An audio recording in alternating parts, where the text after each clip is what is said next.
El autobús atravesaba las montañas de la Sierra Madre, cuando Mateo vio por primera vez, después de 15 años, el valle que lo vio nacer. Las luces del pueblo de San Miguel de los Sauces parpadeaban en la distancia como luciérnagas atrapadas en un frasco de cristal oscuro. Era octubre, y el aire que entraba por la ventanilla rota traía consigo el olor a tierra húmeda y copal quemado. Mateo había jurado nunca volver. Había huido a los 18 años con apenas lo puesto, y un secreto que le quemaba el pecho como carbón encendido. Pero ahora, a sus 33, una llamada telefónica lo había arrastrado de vuelta como un anzuelo clavado en el alma. Su abuela Domitila estaba muriendo y había preguntado por él cada día durante las últimas 3 semanas. «Tiene que venir, señor Mateo», le había dicho su prima Lucía por teléfono, con voz temblorosa. «Doña Domitila dice que tiene que contarle algo antes de partir. Algo sobre aquella noche». Aquella noche. Ni siquiera Lucía se atrevía a pronunciar la fecha completa. El 31 de octubre de hace 15 años, cuando Mateo había huido del pueblo dejando atrás más que solo a su familia. El autobús se detuvo en la plaza principal cerca de la medianoche. El pueblo dormía bajo un cielo estrellado que parecía demasiado vasto, demasiado infinito para los ojos de alguien acostumbrado a las luces de la gran ciudad. Mateo bajó con su pequeña maleta y miró alrededor. Todo estaba igual y diferente a la vez. La iglesia de San Miguel seguía dominando la plaza con su fachada barroca, pero ahora lucía descascarada y triste. Las paredes encaladas de las casas mostraban grietas nuevas, y varios locales comerciales tenían las cortinas metálicas cerradas para siempre. Mateo se volvió y encontró a Lucía esperándolo junto a un viejo coche. Su prima había envejecido más de lo que correspondía a 15 años. Tenía el cabello prematuramente gris y arrugas profundas alrededor de los ojos. «Lucía», dijo él, y se abrazaron en silencio. «Gracias por venir», susurró ella. «No sabía si lo harías». «¿Cómo está?» «Débil, muy débil, pero lúcida. Te está esperando». Mientras conducían por las calles empedradas hacia la casa de su abuela, Mateo notó algo extraño. Todas las casas tenían las puertas y ventanas cerradas, a pesar del calor de la noche. Y en cada entrada, sin excepción, había pequeños altares con velas, flores de cempasúchil y fotografías. «Es casi Día de Muertos», explicó Lucía, siguiendo su mirada. «Pero este año es diferente. La gente tiene miedo». «¿Miedo de qué?» Lucía apretó el volante con más fuerza. «Ella ha vuelto, Mateo. La Llorona. Después de todos estos años, ha vuelto». Un escalofrío recorrió la espalda de Mateo, aunque el aire nocturno era cálido. «Eso es solo una leyenda, Lucía. Una historia para asustar a los niños». «¿De verdad lo crees?», preguntó ella, mirándolo brevemente con ojos que brillaban con algo parecido al terror. «¿Después de lo que pasó? ¿Después de lo que viste aquella noche?» Mateo no respondió. No podía, porque la verdad era que nunca había dejado de creer, por más que hubiera intentado convencerse de lo contrario durante 15 años. La casa de Domitila estaba al borde del pueblo, donde las últimas construcciones daban paso a los campos de maíz y, más allá, al río. El mismo río donde, según la leyenda, la Llorona había ahogado a sus hijos hacía más de un siglo. El mismo río donde... «No pienses en eso ahora», se dijo Mateo mientras bajaba del coche. «Primero, habla con tu abuela». Pero mientras caminaba hacia la puerta de entrada, iluminada por una sola bombilla amarillenta, escuchó algo que hizo que su sangre se helara. Era un sonido distante, casi imperceptible, pero inconfundible para quien lo hubiera oído antes. El llanto de una mujer viniendo desde la dirección del río. «Ay, mis hijos», susurraba el viento entre los sauces. «¿Dónde están mis hijos?» Lucía lo tomó del brazo con fuerza. «No la escuches. Nunca escuches su llamado. Es lo primero que te dirá la abuela. Ven, entremos rápido». La casa olía a hierbas medicinales y cera de vela. En una esquina de la sala principal, ardía un pequeño altar con la fotografía de los abuelos de Mateo, ambos ya fallecidos. Pero todas las miradas en las fotografías parecían seguirlo mientras atravesaba el pasillo hacia el dormitorio de Domitila. Su abuela yacía en la cama, tan pequeña y frágil, que parecía una niña bajo las pesadas mantas de lana. Pero cuando vio a Mateo, sus ojos se iluminaron con una intensidad que desmentía su debilidad física. «Mijito», susurró, extendiendo una mano nudosa. «¿Viniste? Sabía que vendrías». Mateo se arrodilló junto a la cama y tomó su mano. Estaba fría como el mármol. «Estoy aquí, abuelita». «Hay poco tiempo», dijo Domitila con voz urgente. «Ella ha vuelto, Mateo, la mujer del río, y esta vez no se irá hasta que tenga lo que busca». «¿Qué busca?» Los ojos de su abuela se llenaron de lágrimas. «A ti, mijito. Te busca a ti. Porque tú sabes la verdad.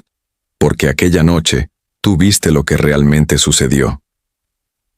Domitila cerró los ojos, como si reuniera fuerzas para lo que estaba por contar. Cuando volvió a hablar, su voz sonaba más joven, más fuerte, como si las palabras mismas le devolvieran la vida temporalmente. «Hay leyendas, y hay verdades disfrazadas de leyendas», comenzó. «Lo que la gente del pueblo cuenta sobre La Llorona no es mentira, pero tampoco es toda la verdad. Yo voy a contarte la historia real, la que mi abuela me contó a mí, y la suya a ella, en una cadena que se remonta hasta aquellos días terribles». Mateo se acomodó en el suelo junto a la cama, consciente de que Lucía había entrado silenciosamente y se había sentado en una silla en la esquina, escuchando también. «Hace más de 150 años», continuó Domitila, «vivía en este valle una mujer llamada Ixchel. Era zapoteca, descendiente directa de los antiguos habitantes de estas tierras, y era conocida por su extraordinaria belleza y por su don. Podía hablar con los espíritus del río, con los antiguos dioses que nunca se fueron realmente, solo se escondieron cuando llegaron los conquistadores. Ixchel se enamoró de un hombre, un comerciante que venía de las tierras altas. Era mestizo, educado, con palabras dulces y promesas más dulces aún. Le prometió matrimonio, le prometió una vida mejor, y ella, contra el consejo de su madre y de las ancianas del pueblo, creyó en sus palabras. Se entregó a él completamente. Domitila hizo una pausa para tomar agua de un vaso que Lucía le acercó. Su mano temblaba al sostenerlo. Ixchel quedó embarazada. No de uno, sino de 2 niños, gemelos. Ella estaba feliz, pensando que ahora el hombre cumpliría su promesa. Pero cuando le dio la noticia, todo cambió. Él se volvió frío, distante. Comenzó a espaciar sus visitas. Y finalmente, una noche le dijo la verdad. Estaba comprometido con una mujer de la capital, alguien de su misma clase social. Los hijos de Ixchel eran un error que él no podía permitirse reconocer. Mateo sintió un nudo en el estómago. Conocía esta parte de la historia. Todos en el valle la conocían. Pero algo en la forma en que su abuela la contaba le decía que había más, mucho más. Ixchel dio a luz sola, en su pequeña casa junto al río. 2 hermosos niños varones. Los crió sola durante 3 años, trabajando como lavandera y tejedora para mantenerlos. La gente del pueblo la despreciaba por ser madre soltera, pero ella soportó el escarnio por amor a sus hijos. Hasta que una noche, el padre de los niños volvió. Había decidido que no podía permitir que sus hijos bastardos vivieran. Era un escándalo que podría arruinar su matrimonio y su posición, así que vino con 2 hombres, irrumpió en la casa de Ixchel y se llevó a los niños por la fuerza. Ella corrió tras ellos, gritando, llorando, suplicando. Los persiguió hasta el río. La voz de Domitila se quebró. Y allí, frente a sus ojos, aquel hombre ahogó a sus propios hijos en las aguas oscuras del río, uno tras otro, mientras ella gritaba. Luego, los 3 hombres se marcharon, dejándola de rodillas en la orilla, con las manos vacías. Mateo sintió lágrimas en sus propios ojos. Conocía la leyenda, pero nunca así, nunca con este nivel de crueldad y realidad. Ixchel enloqueció de dolor, continuó Domitila. Durante 3 días buscó los cuerpos de sus hijos en el río, caminando por las aguas, gritando sus nombres, llorando sin parar. Finalmente, en la tercera noche, cuando la luna estaba llena, invocó a los antiguos dioses, a las fuerzas oscuras que vivían en las profundidades del río, desde antes de que hubiera memoria humana. Hizo un pacto, ofreció su alma, su vida, su existencia misma, a cambio de un solo don, el poder de encontrar a aquellos que lastiman a los inocentes, a aquellos que abandonan a sus hijos, a aquellos que matan por conveniencia o por vergüenza. Y los dioses del río aceptaron su oferta. Aquella noche, Ixchel se arrojó al río, pero no murió, no realmente. Se transformó en algo más, algo entre la vida y la muerte. Se convirtió en la Llorona, condenada a vagar por las orillas del río para siempre, llorando por sus hijos perdidos, pero también cazando. Mateo tragó saliva. ¿Cazando a quién? A aquellos que repiten el pecado que acabó con sus hijos, a los hombres que abandonan a sus familias, a los padres que lastiman a sus hijos, a aquellos que guardan secretos terribles sobre la muerte de inocentes. Las palabras cayeron como piedras en un pozo profundo. Mateo sintió que el cuarto se volvía más frío. «Abuela», susurró, «¿por qué me estás contando esto ahora?» Domitila abrió los ojos y lo miró con una intensidad penetrante. «Porque hace 15 años, la noche que huiste del pueblo, la Llorona mató a alguien. Y tú fuiste el único testigo». El silencio que siguió fue tan denso que Mateo podía escuchar los latidos de su propio corazón. Lucía se había quedado paralizada en su silla, con los ojos muy abiertos. «Yo», comenzó Mateo, pero su voz falló. Tragó saliva y lo intentó de nuevo. «Yo no vi nada, abuela. Solo encontré el cuerpo». «Mentira», dijo Domitila con suavidad, pero con firmeza. «Siempre has mentido sobre aquella noche, mijito. Hasta a ti mismo. Pero el río recuerda. Y ella recuerda. Es hora de que tú también recuerdes todo». Mateo se puso de pie, agitado. «No puedo. No quiero recordar». «No tienes opción», intervino Lucía desde su rincón. Su voz temblaba. «Las últimas 2 semanas, 3 personas han desaparecido, Mateo. 3. Todos ellos fueron vistos por última vez cerca del río, y cada vez alguien escuchó el llanto antes de que desaparecieran. Eso no tiene nada que ver conmigo». «Sí tiene que ver», insistió Domitila, «porque todas esas personas tenían algo en común. Todas sabían algo sobre aquella noche, sobre lo que realmente le pasó a Roberto Mendoza». El nombre cayó como un rayo en medio de la habitación. Roberto Mendoza, el hombre cuyo cuerpo Mateo había encontrado hace 15 años flotando en el río, con los ojos abiertos mirando al cielo nocturno, y marcas de garras en el cuello que ningún animal conocido podría haber hecho. «La Llorona lo mató», dijo Mateo en voz baja, como si finalmente liberara un secreto que había guardado por demasiado tiempo. «Yo la vi. Vi su figura blanca emergiendo del río. Vi cómo sus manos se cerraban alrededor de su garganta. Escuché su llanto convirtiéndose en un grito de furia. Y luego me vio a mí». Las lágrimas corrían por su rostro ahora. «Me miró directamente, abuela. Sus ojos eran como pozos sin fondo. Y en ese momento, supe que debía correr. Corrí, y no paré hasta llegar a la terminal de autobuses. Me subí al primer autobús que salía del pueblo y juré nunca volver». «¿Pero sabes por qué mató a Roberto?», preguntó Domitila. Mateo negó con la cabeza, pero algo en su expresión sugería que tal vez sí lo sabía, que tal vez lo había sabido siempre. «Roberto Mendoza», dijo su abuela, «era el bisnieto del hombre que ahogó a los hijos de Ixchel. Y él mismo. Él también había cometido un crimen terrible». Lucía se levantó de su silla y se acercó a la ventana, mirando hacia la oscuridad exterior. «Roberto tenía una familia», dijo en voz baja. «Una esposa y 2 niños pequeños, pero la golpeaba, a ella y a los niños. Todo el pueblo lo sabía, pero nadie hacía nada. Era época de antes, ¿sabes? Cuando estas cosas se quedaban dentro de las casas. Una noche, continuó Lucía, la esposa de Roberto intentó escapar con los niños. Llegó hasta el río, planeando cruzar al otro pueblo donde tenía familia. Pero Roberto la alcanzó, y en su furia empujó a uno de los niños al río. El niño se ahogó. Roberto le dijo a todos que fue un accidente, que el niño se había caído jugando. Y la esposa, aterrorizada, mantuvo el secreto. Pero el río sabía la verdad. Y la Llorona también.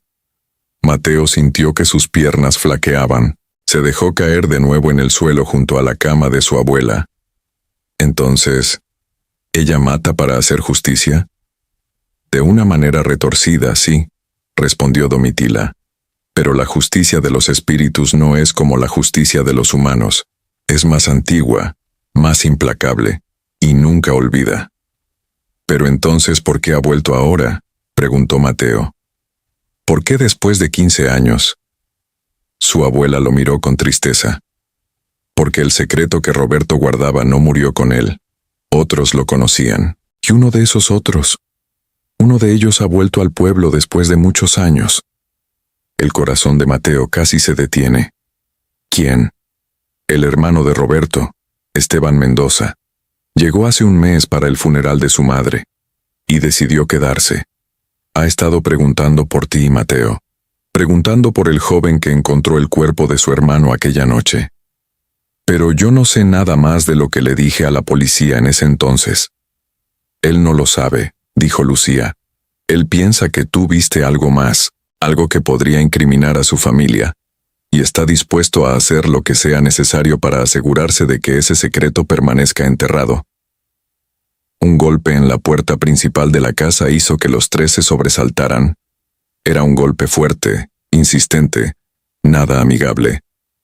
«No abran», susurró Domitila, agarrando la mano de Mateo con fuerza sorprendente.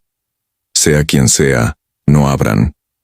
Pero entonces escucharon una voz desde el exterior. «Mateo, sé que estás ahí. Tenemos que hablar». Era una voz de hombre, grave y enojada. Lucía palideció. «Es Esteban», susurró. «Es Esteban Mendoza». «Mateo», gritó de nuevo la voz desde afuera. «Solo quiero hablar. No me hagas derribar esta puerta». Mateo se puso de pie, su corazón latiendo con fuerza. «Tengo que salir. Si no, va a entrar de todos modos, y no quiero que les haga daño». «No», suplicó Domitila, tratando de incorporarse en la cama. «Él no está solo, mijito. Nunca está solo. Trae a otros 2 hombres con él, los mismos que han estado vigilando el pueblo preguntando por las personas desaparecidas. Los mismos que sabían el secreto de Roberto», confirmó Lucía. «Mateo, ellos fueron cómplices. Ayudaron a encubrir la muerte de ese niño hace 20 años. Y ahora tienen miedo de que la verdad salga a la luz». Otro golpe, más fuerte esta vez. La puerta tembló en sus bisagras. «Hay otra salida», susurró Domitila urgentemente. «Por la cocina hay una puerta que da al jardín trasero. De allí puedes llegar al campo de maíz y perderte en la oscuridad. Pero Mateo, no vayas hacia el río. Por nada del mundo vayas hacia el río después del anochecer». Mateo miró a su abuela, luego a Lucía. «¿Y ustedes? No puedo dejarlas aquí con él». «Nosotras estaremos bien», dijo Lucía, aunque su voz no sonaba muy convencida. «Esteban no tiene nada contra nosotras, es a ti a quien busca». Un estruendo terrible. La puerta principal se había abierto de golpe. «¡Corre!», gritó Domitila. Mateo corrió hacia la cocina escuchando pasos pesados entrando en la casa detrás de él. Encontró la puerta trasera, la abrió de un tirón y salió a la noche. El aire fresco lo golpeó en el rostro mientras corría hacia el campo de maíz que se extendía más allá del pequeño jardín de su abuela. «¡Ahí está!», escuchó un grito a sus espaldas. «No lo dejen escapar». Mateo se adentró en el maizal, las hojas secas crujiendo bajo sus pies, las cañas altas golpeándole el rostro mientras corría a ciegas. Podía escuchar a sus perseguidores detrás de él, sus linternas barriendo la oscuridad como ojos gigantes buscándolo. Corrió durante lo que pareció una eternidad, hasta que sus pulmones ardían y sus piernas amenazaban con ceder. Finalmente, se detuvo en un pequeño claro, tratando desesperadamente de orientarse.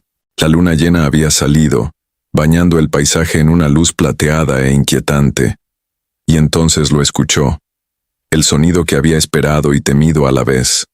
Un llanto, el llanto de una mujer, viniendo desde algún lugar no muy lejos. Era un sonido desgarrador, lleno de una tristeza tan profunda que parecía provenir del centro mismo de la tierra. «¡Ay, mis hijos!», gemía la voz en la oscuridad. «¿Dónde están mis hijos?». Mateo sintió que su sangre se helaba, miró a su alrededor frenéticamente, tratando de determinar de dónde venía el sonido. Y entonces se dio cuenta con horror. Estaba más cerca del río de lo que pensaba. Podía escuchar el murmullo del agua entre los árboles, a apenas unos 100 metros de distancia. Había ignorado la advertencia de su abuela. En su huida ciega, había corrido directamente hacia el río. Los pasos de sus perseguidores se acercaban. Podía ver el resplandor de sus linternas entre las cañas de maíz. Estaba atrapado. El río por un lado, Esteban y sus hombres por el otro. «Mírame lo que tenemos aquí», dijo una voz. Esteban Mendoza emergió del maizal, flanqueado por 2 hombres corpulentos. Llevaba una linterna en una mano y algo que brillaba en la otra. Un cuchillo. «El testigo que desapareció hace 15 años. Finalmente volviste a casa, Mateo». «No sé qué quieres de mí», dijo Mateo retrocediendo. «Ya le dije a la policía todo lo que vi aquella noche». «Mentiras», escupió Esteban. «Mi hermano no murió de forma natural. Y tú fuiste el último en verlo vivo. ¿Qué le hiciste?» «Yo no le hice nada. Lo encontré muerto, flotando en el río». «¿Y las marcas en su cuello? ¿Las garras que nadie pudo explicar?» Esteban se acercó más, el cuchillo brillando bajo la luz de la luna. «Tú sabes algo, y vas a decírmelo antes de que esta noche termine». El llanto se hizo más fuerte, más cercano. Todos lo escucharon esta vez. Los 2 hombres que acompañaban a Esteban se miraron nerviosamente. «Jefe», dijo uno de ellos, «tal vez deberíamos volver al pueblo. Este lugar...». «Silencio», ordenó Esteban. «Son solo leyendas estúpidas para asustar a niños». Pero su voz temblaba ligeramente, traicionando su miedo. «No son leyendas», dijo Mateo en voz baja. «Tu hermano lo descubrió demasiado tarde. Y tú estás a punto de hacer lo mismo. ¿Qué quieres decir?». Esteban dio otro paso adelante, pero algo en la oscuridad lo hizo detenerse. El llanto se había detenido. El silencio que siguió era peor, de alguna manera. Era un silencio antinatural, como si hasta los insectos y los animales nocturnos hubieran dejado de hacer ruido, conteniendo el aliento colectivamente. Y entonces, desde la dirección del río, llegó una voz. No era el llanto lastimero de antes, era algo diferente, un susurro seductor, casi musical. «Esteban, ven al río, Esteban». Uno de los hombres dejó caer su linterna. «Dios mío», susurró. «Es ella. Es la Llorona». «No existe», gritó Esteban, pero su voz sonaba histérica ahora. «Es solo el viento, los árboles». «Esteban», llamó la voz de nuevo, más cerca ahora. «Ven a buscar a tu hermano. Está aquí, en el río. Está esperándote». Entre los árboles, algo se movió. Una figura blanca, etérea, flotando más que caminando. En la luz de la luna, Mateo pudo verla claramente por primera vez en 15 años. Una mujer vestida de blanco, con el cabello negro y largo cayendo sobre su rostro, ocultando sus facciones. Pero donde deberían estar sus ojos, había solo oscuridad, 2 pozos negros que absorbían la luz. «Madre de Dios», gimió uno de los hombres, y luego echó a correr. chocando ciegamente contra las cañas de maíz en su huida. El otro lo siguió segundos después, dejando a Esteban solo con Mateo. «No», susurró Esteban, el cuchillo cayendo de su mano entumecida. «No, no, no». La figura blanca se acercó, y ahora Mateo pudo escuchar algo más bajo el susurro seductor. El llanto de niños. No de uno o dos, sino de muchos. Décadas de niños perdidos, ahogados, olvidados. «Esteban Mendoza», dijo la Llorona, y su voz era como el viento pasando por un cementerio, fría y vacía. «Has vuelto a las aguas donde tu familia derramó sangre inocente. ¿Vienes a confesar tus pecados?» Yo no hice nada», tartamudeó Esteban retrocediendo. Tropezó y cayó al suelo. «Fue Roberto. Fue todo idea de Roberto». «Mentiroso», siseó la aparición. «Estabas allí. Cuando tu hermano empujó a ese niño al río, tú estabas allí. Y cuando la madre lloró, suplicando que buscaras a su hijo, tú le dijiste que se callara o sería la siguiente. Tú también tienes sangre en tus manos». Mateo observaba la escena paralizado, incapaz de moverse. Parte de él quería correr, pero otra parte sabía que si intentaba huir, ella podría volverse hacia él. Así que se quedó inmóvil, tratando de hacerse invisible. «Por favor», suplicó Esteban, arrastrándose hacia atrás. Lo siento mucho. Éramos jóvenes. Estábamos asustados». «¿Asustados?» La voz de la Llorona subió de tono, convirtiéndose en un grito agudo que hizo eco entre los árboles. «¿Tú estabas asustado? ¿Y qué me dices del niño? ¿Qué me dices de su terror mientras el agua llenaba sus pulmones? ¿Qué me dices de su madre, que tuvo que fingir que fue un accidente por miedo a que tú y tu hermano le hicieran lo mismo a su otro hijo?» La figura flotó más cerca de Esteban. Mateo pudo ver ahora que su vestido blanco goteaba agua constantemente, como si acabara de salir del río. Y sus manos ya no eran humanas, eran largas, huesudas, con uñas como garras que brillaban bajo la luz de la luna. «He esperado tanto tiempo», susurró la Llorona. 20 años. Primero tomé a tu hermano, ahora te tomo a ti. Y cuando encuentre al tercero, al último que estuvo allí aquella noche, mi justicia por fin estará completa». «No», gritó Esteban. «El otro murió. Manuel murió hace 5 años en la capital». Una risa surgió de la Llorona, una risa que no tenía nada de humano en ella. «¿De verdad crees que la muerte es un refugio contra mí? Yo soy la muerte, Esteban Mendoza. Yo soy lo que espera más allá del río. ¿Y Manuel? Oh, sí. Ya me ocupé de él. Hace 5 años, como tú dices. Un accidente de coche cerca de un puente, ¿recuerdas? Pero no fue un accidente. Yo estaba allí en el asiento trasero susurrando en su oído, guiando el volante. Esteban sollozaba ahora, como un niño asustado. «Por favor, tengo hijos. Tengo una familia. Como la tenía Ixchel», dijo la Llorona. «Como la tenía cada madre cuyo hijo fue robado, ahogado, olvidado. Tus hijos vivirán, Esteban Mendoza, pero crecerán sin padre, sabiendo lo que fuiste, sabiendo que pagaste por tus crímenes». Y entonces, con una velocidad que desafiaba la lógica, la Llorona se abalanzó sobre Esteban. Sus garras se clavaron en su garganta y comenzó a arrastrarlo hacia el río. Esteban gritó, pataleó, trató de agarrarse a las cañas de maíz, pero todo fue inútil.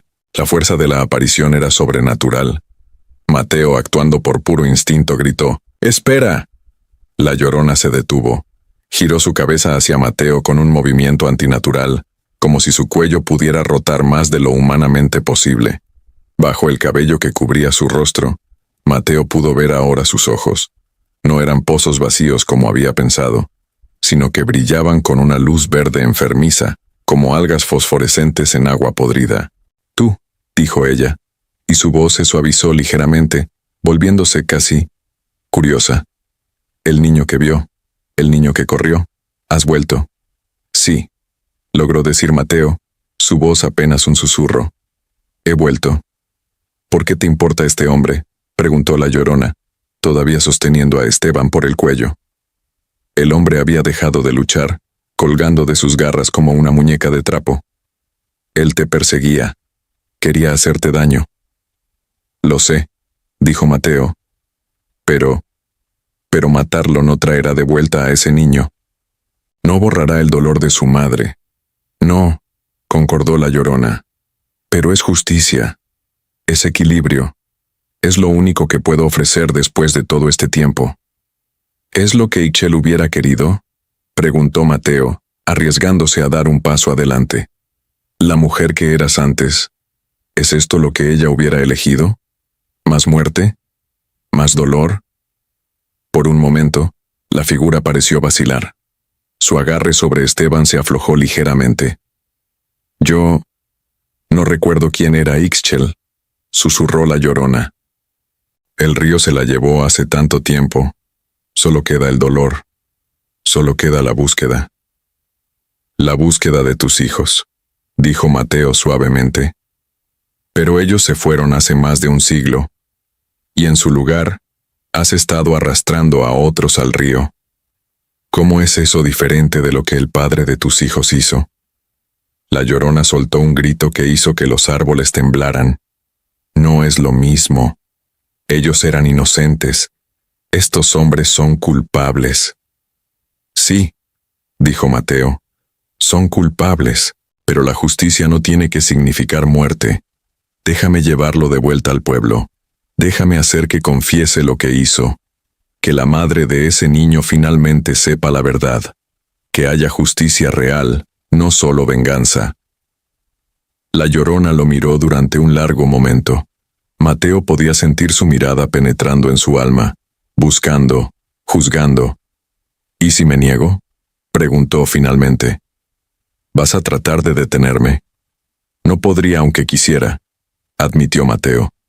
Pero te lo pido, en nombre de Ixchel, la mujer que fuiste, en nombre de la madre que amó a sus hijos más que a su propia vida. Dale a este hombre la oportunidad de hacer lo correcto, aunque sea tarde. El silencio se extendió entre ellos como una cuerda tensa. Finalmente, la Llorona soltó a Esteban, quien cayó al suelo tosiendo y jadeando. Tienes 3 días, dijo ella, su voz resonando con un poder antiguo. 3 días para que confiese. 3 días para que la verdad salga a la luz. Si al final del 3er día no lo ha hecho, volveré. Y esta vez, ni tú ni nadie podrá detenerme.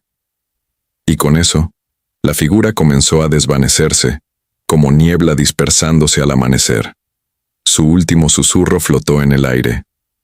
Cuida de tus hijos, Mateo, porque yo estaré vigilando, siempre vigilando. Mateo y Esteban se quedaron en silencio durante varios minutos después de que la Llorona desapareciera. El sonido del río volvió gradualmente, y con él, los sonidos normales de la noche, grillos, el susurro del viento entre las hojas. Finalmente, Esteban se incorporó, temblando violentamente. Tenía marcas rojas en el cuello donde las garras de la aparición lo habían agarrado. Ella es real, susurró, como si apenas pudiera creer sus propias palabras. Dios mío, ella es real. Siempre lo ha sido, dijo Mateo. Pero ahora tienes una opción. Puedes confesar lo que hiciste, enfrentar las consecuencias, y tal vez encontrar algo de redención. O puedes tratar de huir de nuevo, y ella te encontrará. Y la próxima vez, yo no estaré aquí para interceder. Esteban lo miró con ojos llenos de lágrimas. ¿Por qué? ¿Por qué me salvaste? Yo iba a hacerte daño. Porque estoy cansado de los secretos, dijo Mateo. Estoy cansado de correr. Llevo 15 años huyendo de esta noche, de este lugar, de la verdad. Y no ha servido de nada. Los fantasmas nos siguen sin importar cuán lejos corramos. Lentamente, ayudó a Esteban a ponerse de pie. Los 2 hombres comenzaron a caminar de regreso hacia el pueblo, a través del maizal, bajo la luz de la luna. Cuéntame, dijo Mateo mientras caminaban. Cuéntame todo lo que pasó aquella noche. No la noche en que tu hermano murió, sino la noche en que ese niño se ahogó. Y Esteban habló.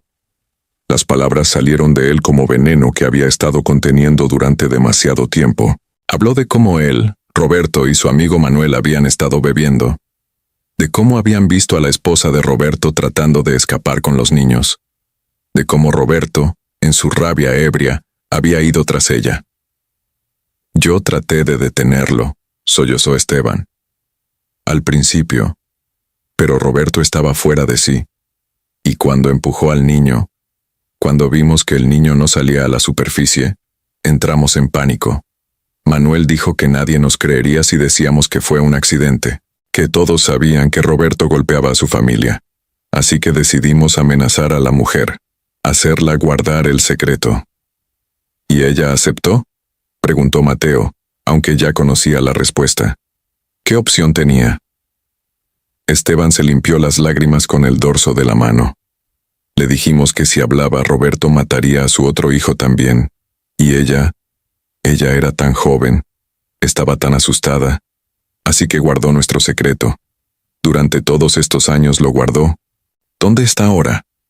Se mudó del pueblo poco después, no sé a dónde, nadie lo sabe, pero el otro niño, el que sobrevivió, se quedó con su abuela en el pueblo. Ya es un hombre ahora, debe tener unos 25 años. Mateo asintió lentamente. Entonces él tiene derecho a saber la verdad, más que nadie. Cuando llegaron de vuelta a la casa de Domitila, encontraron a Lucía esperándolos en la puerta, pálida pero ilesa. Al ver a Mateo y a Esteban juntos, su expresión se llenó de confusión. ¿Qué? Es una larga historia, dijo Mateo. ¿Cómo está mi abuela? Débil, pero bien. Los hombres de Esteban se fueron corriendo, murmurando algo sobre fantasmas. No intentaron entrar después de eso. Entraron en la casa. Domitila estaba despierta, sentada en su cama, como si hubiera estado esperándolos. Cuando vio a Esteban, sus ojos se entrecerraron, pero no dijo nada. «Abuela», dijo Mateo, arrodillándose junto a su cama. «Necesito que me digas algo. El niño que se ahogó hace 20 años, el que sobrevivió, su hermano, ¿quién es?» Domitila miró a Esteban con una expresión que era mezcla de lástima y algo más oscuro. «Es Gabriel», dijo finalmente. «Gabriel Ruiz. Trabaja en el mercado del pueblo. Vende pescado que captura en el río». Mateo sintió un escalofrío. Gabriel pasaba sus días en el río, el mismo río donde su hermano había muerto. Era como si estuviera tratando de mantenerse cerca de él, de alguna manera. «Tenemos que hablar con él», dijo Mateo. «Mañana, cuando amanezca, Esteban va a contarle todo». «No», dijo Esteban de repente. Todos lo miraron. «No mañana. Ahora. Ahora mismo. Si espero hasta mañana, perderé el valor. Y ella estará esperando». Mateo miró a su abuela, quien asintió lentamente. «Puede que sea lo mejor. Gabriel vive en una pequeña casa junto al mercado. Conozco el camino». Así que salieron de nuevo a la noche, esta vez los 4 juntos. Mateo, Esteban, Lucía, y para sorpresa de Mateo también Domitila. Su abuela insistió en ir, apoyándose en un bastón y en el brazo de Lucía, moviéndose lentamente, pero con determinación. «He guardado este secreto durante demasiado tiempo también», dijo cuando Mateo trató de convencerla de que se quedara. «Es hora de que todos los secretos de este pueblo salgan a la luz». El pueblo dormía mientras caminaban por las calles empedradas. Solo algunos perros ladraron a su paso. La casa de Gabriel era pequeña y modesta, con una red de pesca colgando en el patio delantero. Mateo tocó la puerta. Tuvieron que esperar varios minutos antes de que se encendiera una luz en el interior y la puerta se abriera una grieta. Un hombre joven, de complexión delgada y ojos oscuros, los miró con desconfianza. «¿Quién es?», preguntó Gabriel. «Es muy tarde. Gabriel Ruiz», dijo Domitila con su voz quebrada pero firme. «Este hombre tiene algo que contarte. Algo sobre la noche en que murió tu hermano». Gabriel se quedó inmóvil. Su mano en la puerta tembló ligeramente. «¿Qué?». «Déjanos entrar», suplicó Esteban, su voz ronca. «Por favor, es importante».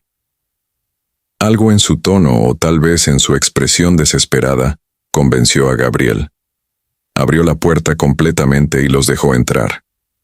La casa era espartana, con apenas muebles, pero las paredes estaban cubiertas de fotografías, imágenes del río, del pueblo, y una especialmente grande de 2 niños pequeños sonriendo a la cámara. Gabriel y su hermano, tomada probablemente semanas antes de la tragedia, se sentaron en la pequeña sala. Gabriel esperó, sus manos apretadas en su regazo, su rostro una máscara de tensión controlada. Y Esteban habló. Le contó todo. Cada detalle horrible de aquella noche, hace 20 años. Habló de su hermano Roberto, de su violencia, de su borrachera. Habló del río, del niño cayendo al agua, de las amenazas que le hicieron a la madre de Gabriel. A medida que hablaba, las lágrimas corrían por su rostro, pero no se detuvo. Era como si las palabras tuvieran que salir, como si hubieran estado envenenándolo desde dentro durante 2 décadas. Gabriel no dijo nada durante todo el relato. Se quedó sentado, inmóvil, su rostro mostrando una procesión de emociones. Shock, dolor, rabia, y finalmente, algo parecido al alivio amargo. Cuando Esteban terminó, el silencio llenó la habitación como agua subiendo lentamente.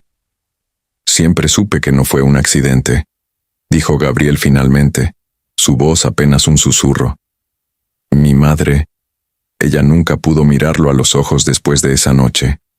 Y cuando nos mudamos del pueblo, dejándola atrás, dejándola con su dolor, sabía que algo más había pasado. Pero era muy joven, no sabía qué preguntar. Y con los años aprendí a no preguntar, porque parte de mí tenía miedo de la respuesta. Se puso de pie y caminó hacia la ventana, mirando hacia la oscuridad exterior. ¿Sabes por qué volví a este pueblo? ¿Por qué trabajo en el río todos los días? Nadie respondió. Porque sentía que él todavía estaba allí. Mi hermano. Sentía que si me quedaba cerca del agua, de alguna manera podría, no sé, encontrarlo, oírlo, algo. Gabriel se volvió hacia Esteban, sus ojos brillando con lágrimas no derramadas. ¿Y ahora qué? ¿Esperas que te perdone? ¿Que diga que está bien porque finalmente me dijiste la verdad? No, dijo Esteban negando con la cabeza. No espero perdón. Solo espero que puedas tener algo de paz. Y yo entregaré a las autoridades. Confesaré. Lo que queda de mi vida, lo usaré para tratar de hacer las cosas bien. Fin. Esta es una historia ficticia para entretenimiento público únicamente.